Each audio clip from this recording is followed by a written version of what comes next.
It was a typical Tuesday morning in the suburban neighborhood of Willow Creek.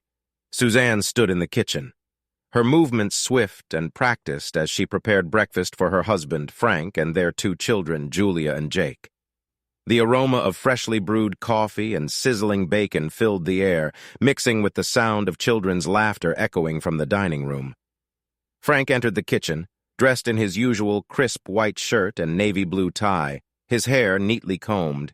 He was a picture of calm efficiency, always punctual, always dependable. "Good morning, sweetheart," he said, his voice warm and affectionate.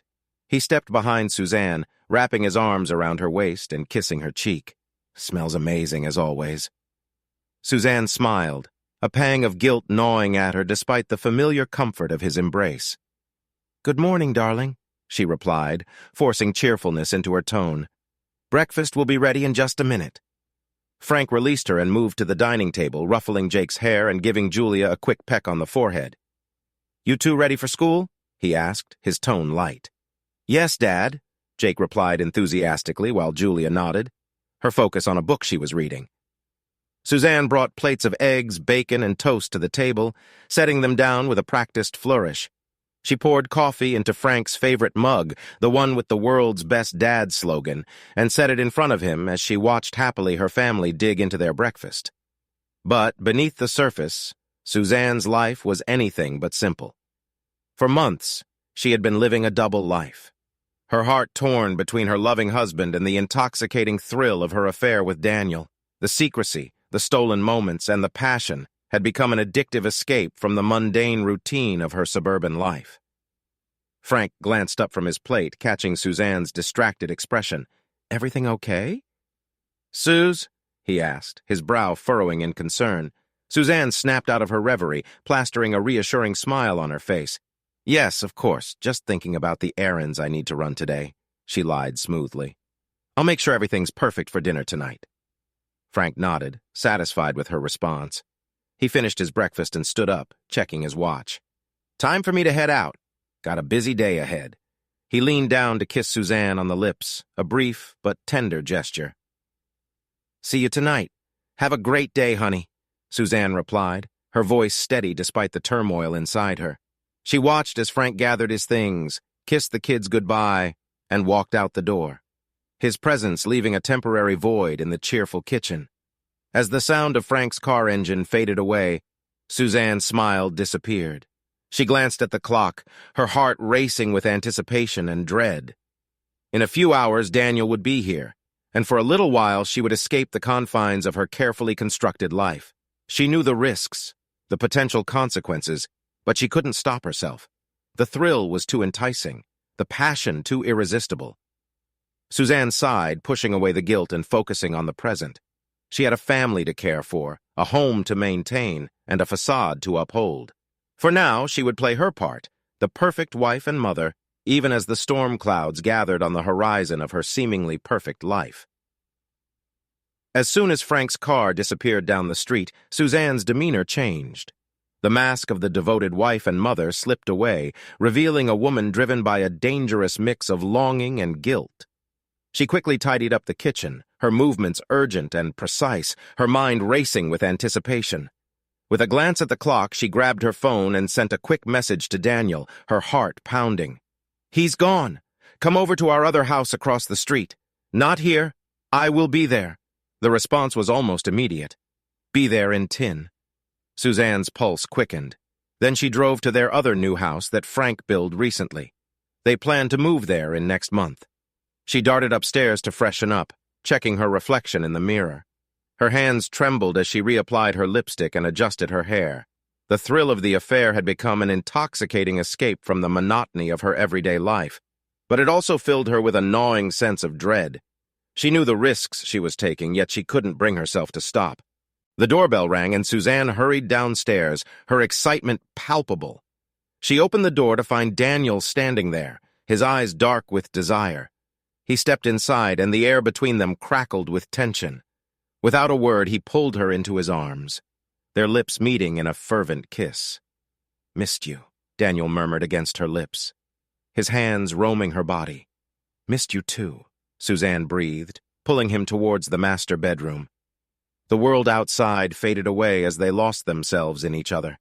The hours slipped by in a haze of passion and deceit, their stolen moments feeling both exhilarating and forbidden. She felt a twisted thrill and juggling her two lives, the danger only adding to the allure. She tossed the phone aside and turned back to Daniel, pushing thoughts of her husband to the back of her mind. She wanted to savor every moment before reality intruded once again. As the afternoon wore on, Suzanne and Daniel reveled in their affair. Oblivious to the storm brewing just beyond their grasp, they talked and laughed, their connection feeling more real with each passing minute. But beneath the surface, the weight of their deception loomed large. At one point, as they lay entwined on the bed while the act, Suzanne's phone buzzed with a text from Frank. "Just wanted to remind you how much I love you. Can't wait for dinner tonight." Suzanne's stomach clenched with guilt, but she quickly composed herself. She typed out a response, her fingers trembling. "Love you too. Your favorite dinner will be ready when you get home." At this time, Frank was ensconced in his office, staring at his computer screen where the live feed from the cameras was displayed.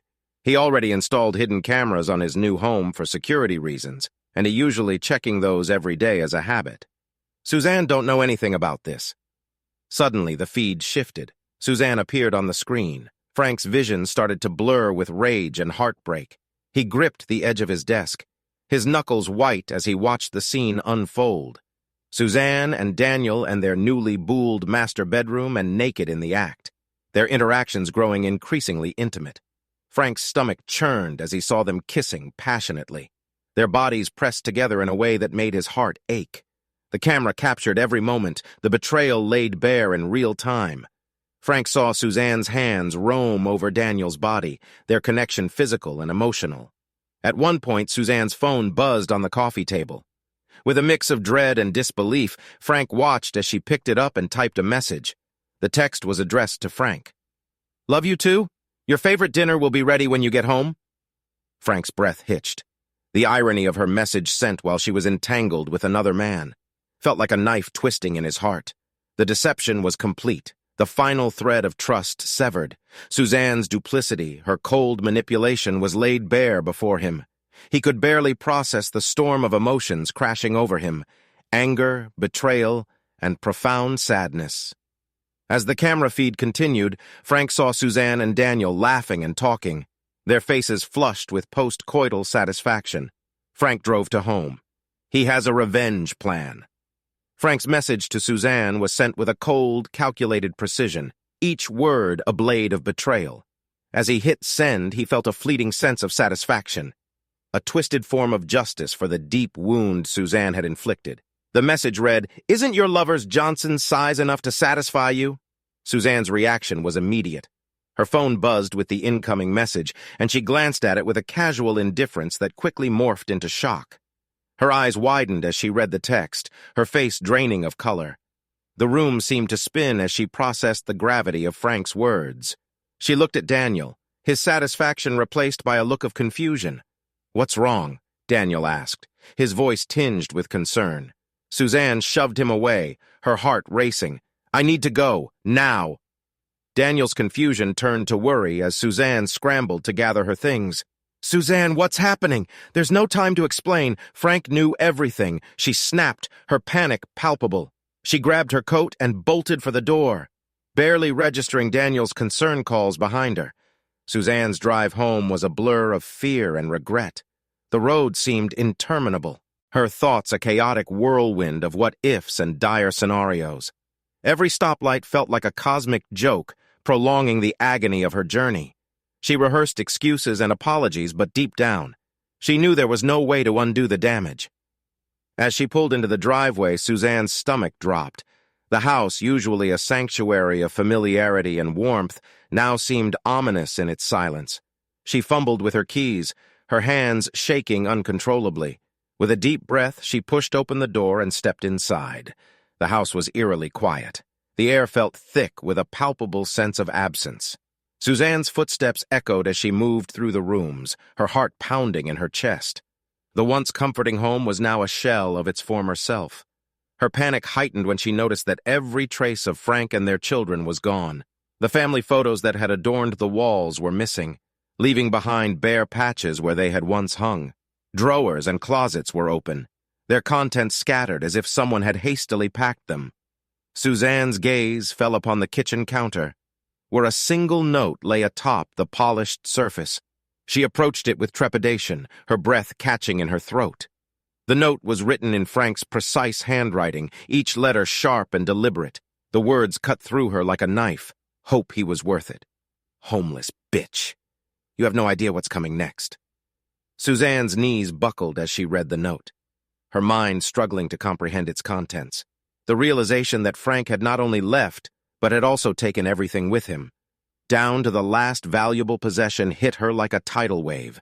The weight of her actions, the consequences of her betrayal, crashed over her with an overwhelming force. She sank to the floor, her hands trembling as she clutched the note. The house that had once been a home now felt like a prison of her own making. Tears streamed down her face as the gravity of the situation settled in. Frank's revenge was complete, and Suzanne was left to confront the wreckage of her choices. Suzanne's world crumbled around her like a sandcastle swept away by the tide. The realization that Frank had taken everything, their children, their savings, and important documents, left her feeling hollow and bereft. The house, once a symbol of security and love, now felt like a cold, empty shell. Every corner of the home seemed to whisper of the life she had lost, the life she had destroyed. Her hands shook as she rifled through the empty drawers and bare shelves, hoping against hope that some remnant of Frank's presence would remain. But there was nothing. No photos, no MSOEs, no signs of the family she had taken for granted. The reality of her situation sank in with each empty space, each missing item. She was left with nothing but the stark, painful truth of her actions. Daniel, who had arrived shortly after Suzanne's frantic call, found her sitting on the kitchen floor, clutching the note Frank had left behind.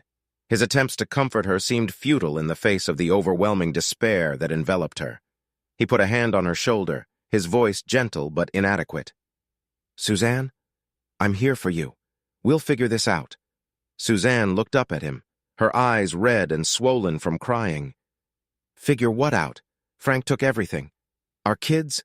Everything. What am I supposed to do now?" Her voice cracked under the weight of her anguish.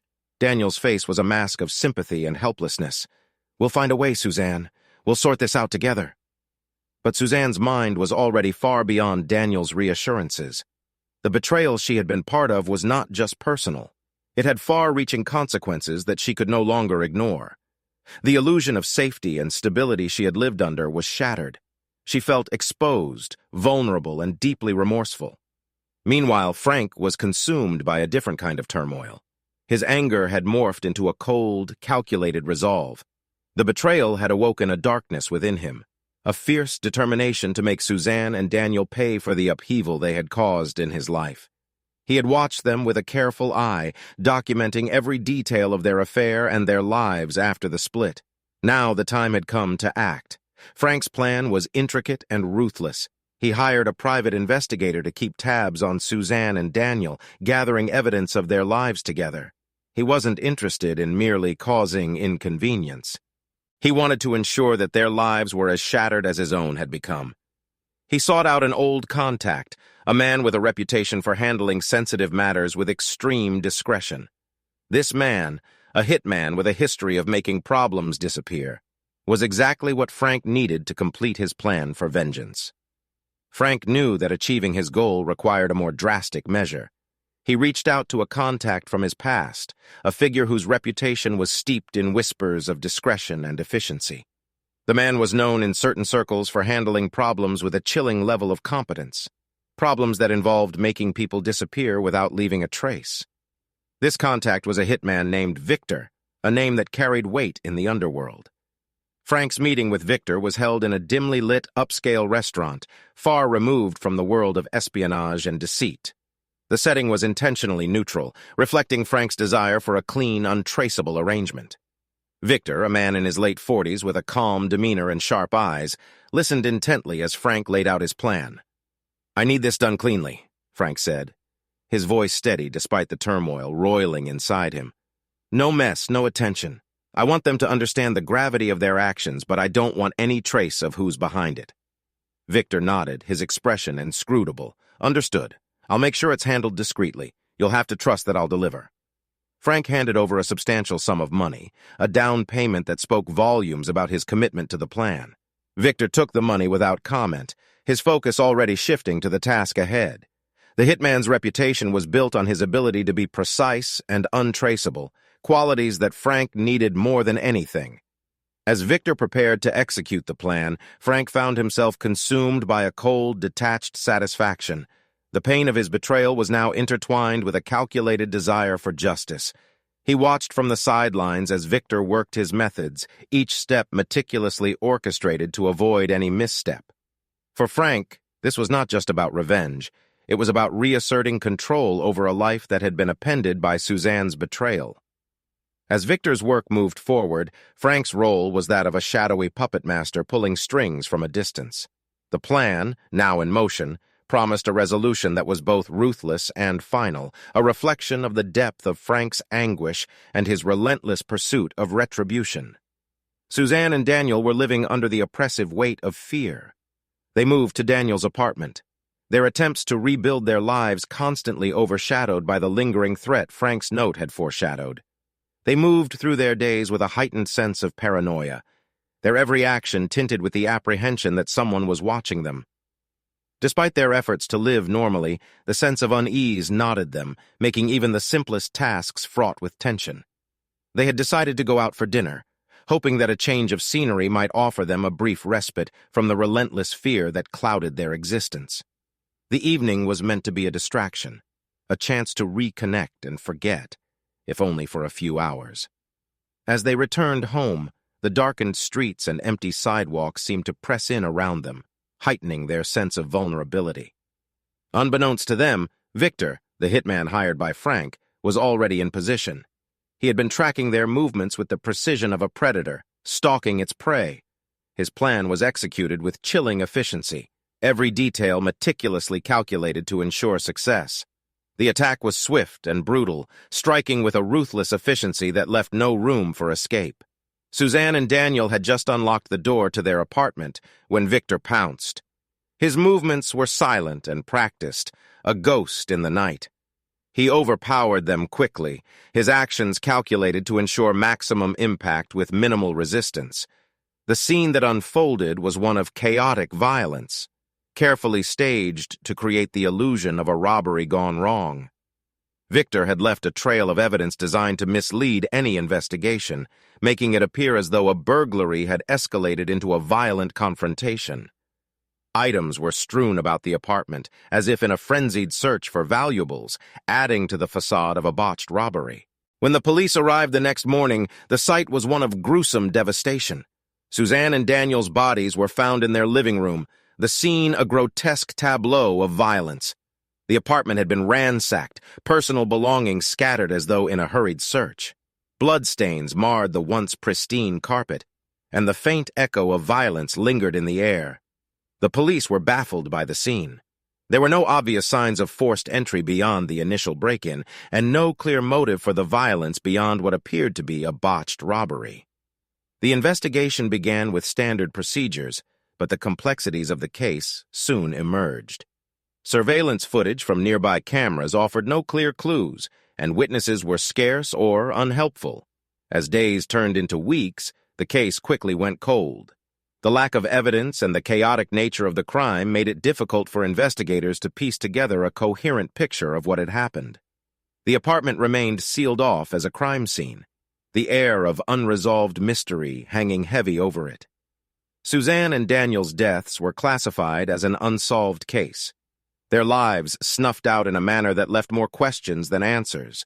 For Frank, the execution was a grim satisfaction. He watched from a distance, his heart a mix of vindictive pleasure and cold detachment. The finality of Victor's work, the way it left Suzanne and Daniel's world shattered, was the culmination of his plan. The revenge he had sought was complete, leaving behind a trail of unanswered questions and a chilling reminder of the consequences of betrayal. As Frank sat alone in his dimly lit study, the weight of his actions bore heavily upon him. The news reports about Suzanne and Daniel's deaths were splashed across the pages of local newspapers and flashed on television screens. Frank read each headline with a grim satisfaction. The culmination of his long-simmering desire for retribution now laid out in stark detail. The reports described a robbery gone wrong, a violent end to a tragic situation. For Frank, the victory felt hollow, an empty triumph that did little to soothe the deep ache in his heart. He had achieved his goal of revenge, but at a tremendous cost. The life he had once known, filled with love and trust, was irreparably shattered. His children, the innocent victims of Suzanne's betrayal, were now the only constants in his life. But the bond they once shared had become strained and fragile. The secrets and lies that had torn their family apart lingered in their interactions, casting long shadows over their relationship. Frank's attempts to reconnect with his children were met with a mixture of confusion and resentment. They were too young to fully understand the complexities of the situation, but old enough to feel the emotional turbulence that had enveloped their lives. Their once carefree laughter was replaced by silence and awkward exchanges. Each member of the family struggling to navigate the chasm created by Suzanne's betrayal and its brutal aftermath. In the months that followed, Frank threw himself into rebuilding his life, channeling his grief and guilt into productive outlets. He immersed himself in his work with a fervor that bordered on obsession, using it as a means to escape the haunting memories of the past. The office became his sanctuary, a place where he could focus on tasks and deadlines, momentarily distancing himself from the emotional turmoil that plagued him at home. Despite the demands of his career, Frank made a conscious effort to be present for his children. He attended their school events, helped with homework, and tried to engage in activities that would foster a sense of normalcy. He hoped that by creating a stable environment, he could help them heal from the trauma they had endured. As he looked at the faces of his children, Frank was reminded of the love that had once bound their family together. He clung to the belief that, despite the scars and the secrets, there was still the possibility of healing and redemption. The road ahead was uncertain, but Frank was resolved to face it with resilience and determination, striving to build a new foundation for his family amidst the echoes of a painful past. Years had passed since the violent end to Suzanne and Daniel's lives, and the rawness of the betrayal had dulled into a deep, enduring ache. Frank's days were filled with the steady rhythm of routine, and the once overwhelming pain had receded to a more manageable background noise. Yet as he looked back on his life, the ghosts of his choices continued to haunt him, persistent and unrelenting. Frank often found himself lost in reflection, his thoughts drifting back to the pivotal moments that had shaped his current existence. The days of anger and calculated vengeance seemed both distant and achingly close. He questioned the decisions he had made, the path he had chosen. Could there have been another way? Was there a chance to salvage some semblance of peace without resorting to such drastic measures? The pain of betrayal, while muted with time, still left its mark. The intensity of his initial anger had evolved into a quieter, more insidious form of regret. Frank wondered if there was a path he had not seen, a different response that might have led to a better outcome. The pursuit of revenge, while satisfying in the moment, had brought with it a heavy price, one that extended beyond the loss of Suzanne and Daniel. Frank and his children had endured years of hardship and heartache, but they had gradually found a new rhythm to their lives. The scars of the past remained etched in their hearts, reminders of the turbulent journey they had traversed. Yet they had learned to navigate their days with a sense of resilience and hope. Frank's commitment to creating a stable and loving environment for his family became the cornerstone of their new beginning. Their daily lives were marked by small routines and rituals that provided a sense of normalcy. The family's evenings often revolved around shared meals, where conversations about school, work, and daily events replaced the silence that had once hung over their home. The kitchen, once a place of emotional turmoil and tension, had transformed into a space of comfort and connection. Frank took pride in preparing dinner, a gesture that symbolized his dedication to nurturing his family and fostering a sense of togetherness. As Frank stood in the kitchen, chopping vegetables and stirring a pot on the stove, he felt a rare moment of tranquility. The rhythmic sounds of cooking and the aroma of a home-cooked meal were soothing, grounding him in the present. He glanced at the clock, noting the time when his children would be arriving home from school. The anticipation of their arrival, the sound of their laughter and chatter, filled him with a sense of purpose. Dinner time had become a cherished ritual for the family. It was a time to share stories, laugh, and reflect on the day's events. Frank had worked hard to rebuild trust and create a space where his children felt safe and valued. He had learned the hard way that rebuilding trust was a slow and deliberate process, one that required patience and consistency. Every meal, every shared moment was a testament to his commitment to forging a new path. As he set the table and prepared to serve the food, Frank marveled at how far they had come. The pain and regrets of the past were still present, but they were no longer the dominant forces in their lives. Instead, there was a burgeoning sense of hope and possibility. Frank's efforts to provide stability and love for his children had begun to pay off, and he saw glimpses of their resilience and strength. When his children walked through the door, their smiles and eager greetings were a balm to Frank's soul. He welcomed them with open arms, feeling the warmth of their presence and the joy of their company. The dinner table became a space of connection and healing, where the shared experience of moving forward replaced the shadows of the past. Frank knew that their journey was far from over. The scars of their past would always be a part of them, reminders of the trials they had faced. But he also recognized that they had the power to shape their future. As they sat together at the dinner table, Frank felt a renewed sense of optimism. They had weathered the storm and emerged stronger. Now, it was time to embrace the calm and build a new chapter of their lives, one filled with love, hope, and the promise of a brighter tomorrow.